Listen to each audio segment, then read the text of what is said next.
श्रीनगर रामबाग में सीआरपीएफ ने गुज़िश्ता दिन लॉकडाउन के मद्देनज़र गैर मुकामी लोगों में खाना तकसीम किया।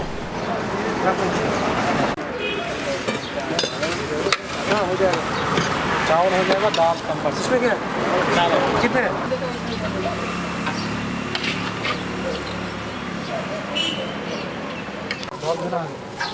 दाल कम है क्या? तो देखना थोड़ा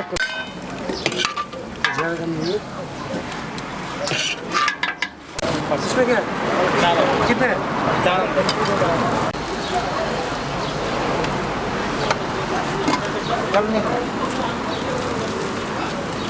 आप बसाओ।